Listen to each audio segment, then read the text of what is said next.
Okay, yeah, so hi, I'm Pico, and I've been visiting the Cruise project here in Cambridge for Michaelmas term to work on a kind of unusual shaped design research project, which at least for the present, I'm calling Speculative Syllabic.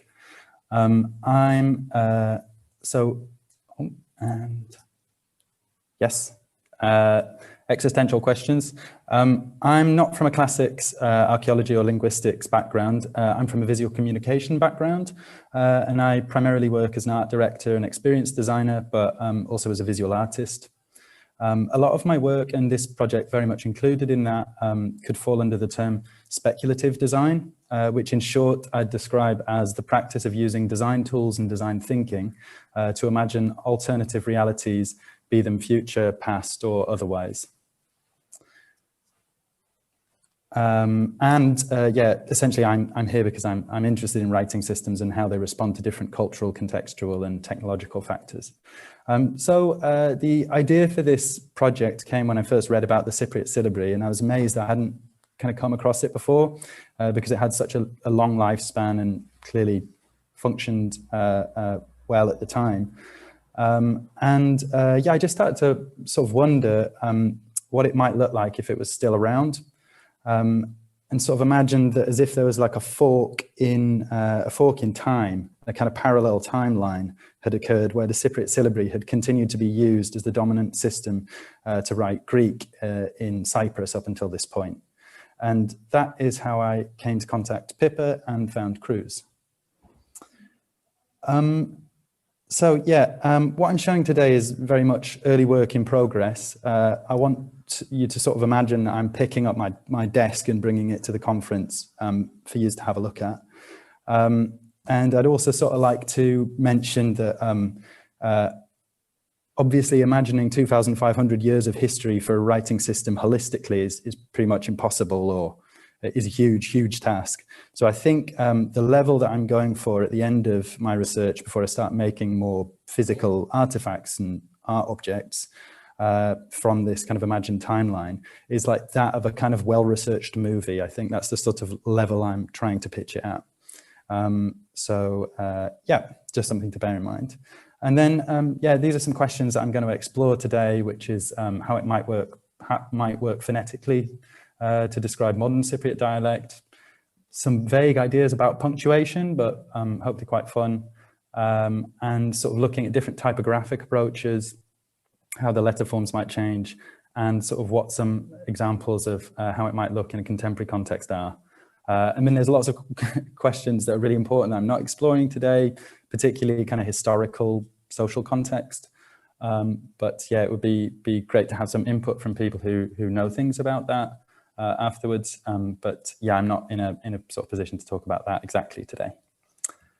So I'm also not going to go into the history of the syllabary as we don't really have time, and I'm sure a lot of you are very, very, very familiar with it, way more than I am.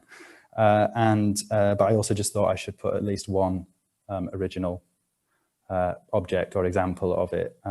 This is the Adalian bronze, which is a two-sided inscribed bronze tablet. This is a copy of it, yeah, I think it's the longest. I think it's the longest text written in Cypriot, the classical syllabary. So yeah, this is the sort of syllabary that I have inherited for the project, for want of a better word.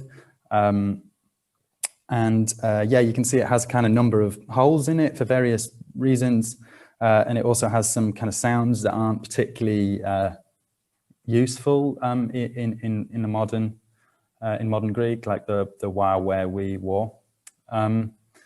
And yeah, some signs are kind of performing multiple functions in terms of consonants. So I kind of have like boldly rearranged it into this without adding any signs.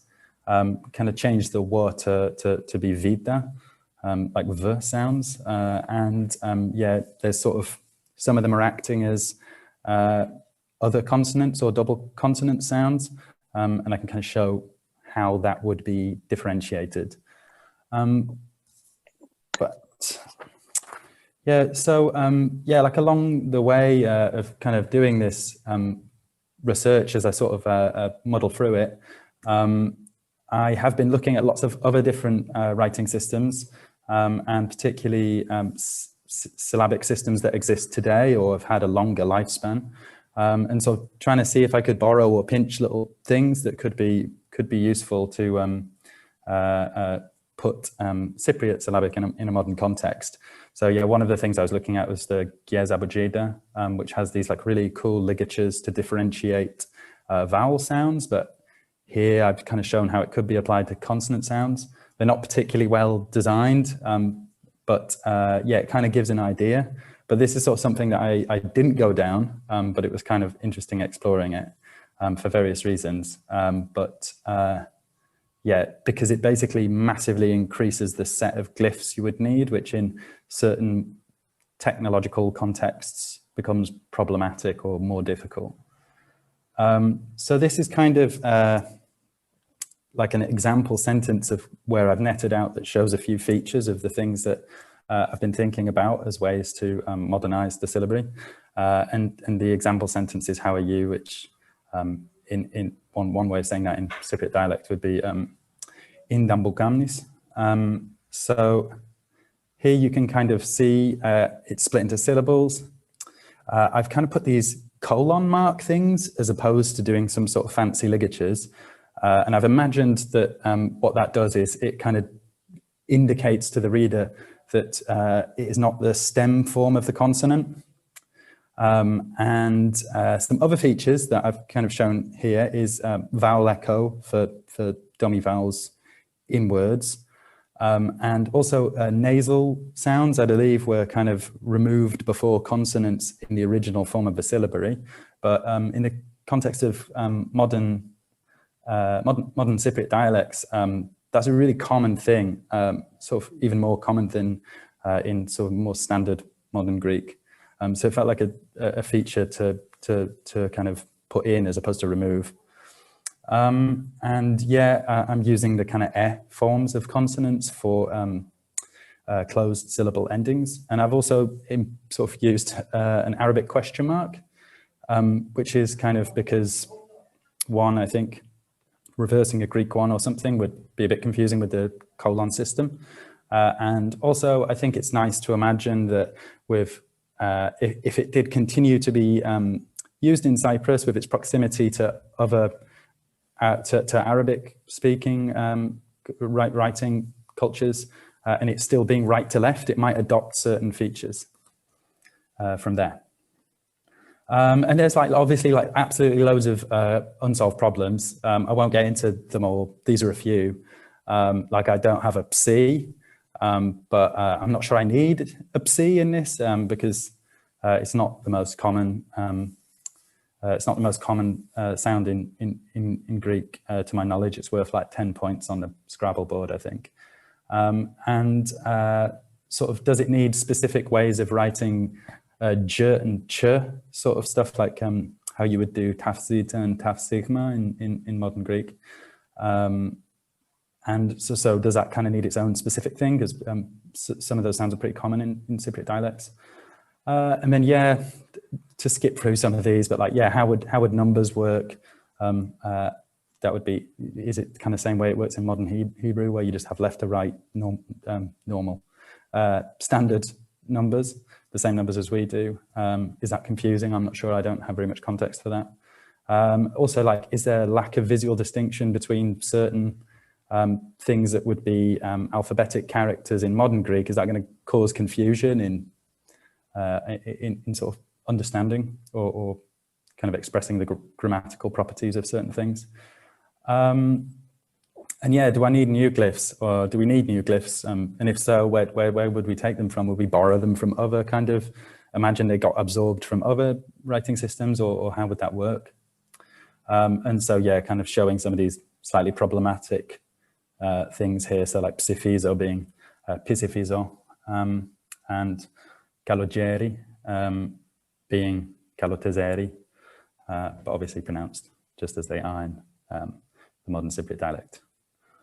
Okay, so yeah, now on to sort of some of the other stuff. So I kind of want to turn our attention more to the shapes, the shapes of sounds, if you like.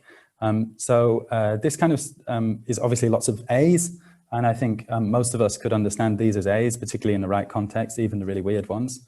And this just was something that came from a conversation with Pippa, where we just started drawing A's and thinking about what the limits of an A are and how they're different for different people. But you can have a lot of different shapes and know that that's like an A sound in English. So then I sort of thought about what the limits are of a Cypriot A, which is this really nice shape, and in this shape that's quite kind of a feature of the syllabary. But yeah, we got lots of different A's here, including kind of pictographic ones, because they can look like little people, and also like loopy ones, and ones with serifs, ones without serifs. But they all seem like A, at least to me. And then, yeah, this is sort of just a really quick thing about how you would approach typography in doing something in the Latin alphabet.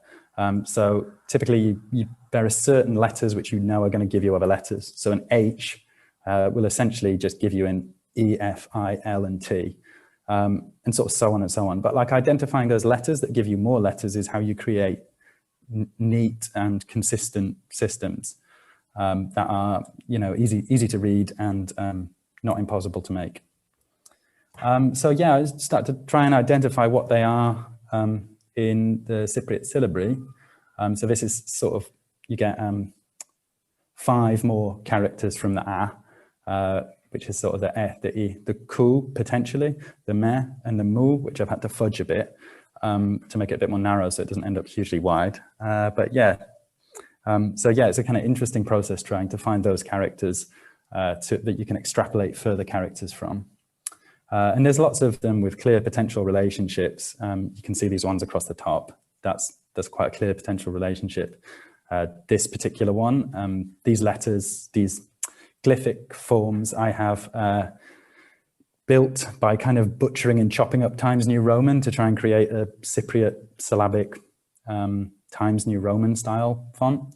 And you can kind of see that there's this clear relationship. And down at the bottom, I've shown these 3 glyphs which have this like clear but problematic relationship, in that when you're writing them, it kind of makes it's a bit easier. But when you're trying to put them into a system with a matched height, it becomes a bit ugly, because it just becomes about like squishing more and more stuff into a smaller and smaller area. Yeah. So yeah, by the time of this conference, I'd wanted to have sort of drawn at least a full set of glyphs as a typeface in some form or other. And Pippa had this kind of hilarious and genius idea to do Comic Sans, which I thought was really fun. And yeah, I haven't really been able to show this to anyone, but yeah, it would be great to get some sort of feedback about how this could function for you. I can make sort of adjustments, but this is basically ready to be typable if you should want to write a syllabic script in Comic Sans. So we have, yeah, this sort of weirdness now exists in the world, which is fun. And yeah, once you've got a sort of system that you can write with, you know, a set of glyphs, you can start imagining where they might live in this parallel universe where the syllabary continued to exist. So I've got one of those eponymous signs that you, sort of ubiquitous signs, sorry, that you see everywhere in Greece and Cyprus, telling you to not throw paper in the toilet. So yeah, this is a transliteration across the top of the Greek in the Slavic script in Comic Sans, or Komiki Sanese, maybe I should say.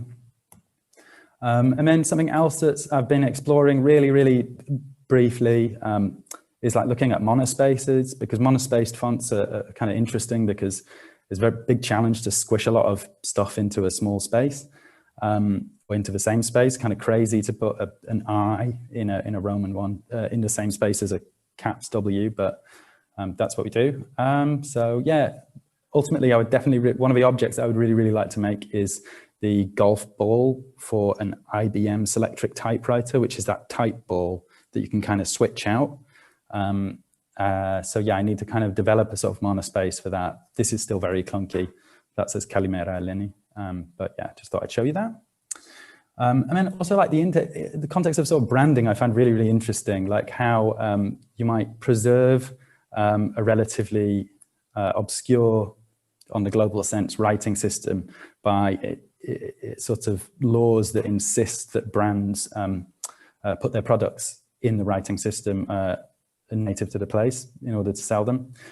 But yeah, I like the kind of creating these objects which are branded, which sort of have this echo of a parallel universe, and they're like really sort of like really alien but familiar objects, kind of potent, strange objects. And then, yeah, I've been doing lots of experiments with handwriting as well, but there's still lots more to go. I'm still essentially kind of illiterate, but getting there. And I think it's interesting to play around with that. And sort of there was some talk yesterday, which was really interesting, about the value of doing material experiments on tablets. And also, I think in this context, it's the value of writing, but not just writing, but writing a lot, and seeing like sort of how you can write faster, sort of how you write in certain different sizes and contexts. So yeah, that's something that I'm playing with. And if someone wants to help me do a bunch of writing and syllabic stuff, there was talk yesterday of needing left-handed people to do inscriptions on clay things for tests. So I can volunteer my left-handedness, because actually I'm really interested to see how you write, how it works for a right-handed person writing right to left with this script. Yeah, and signatures is another context that's kind of really interesting, I think, because it's, you know, it's all about reducing the number of strokes, doing it really quick and having a unique kind of idiosyncratic character. So I sort of imagined the pop star Anna Vissi, sort of reimagined her signature, which is here. And just like breaking down kind of how I did that a little bit is, yeah, imagining that the A becomes this kind of looping single character, and that the V and C have these kind of strange ligatures together to create that. And then, yeah, so finally, one of the contexts that I think is interesting as well when we're dealing with letters is graffiti, like contemporary graffiti, I mean by that, just because it's kind of where you push sort of glyphs to their limits of legibility, and legibility is kind of less important than style. So yeah, really quick mock-up I did with a friend to imagine what it might look like. And then something kind of strange happened yesterday in Cyprus, and I would like to reiterate that I did not commission this. It's just through a friend that I was talking to. But yeah, so there is some, is this video viewable?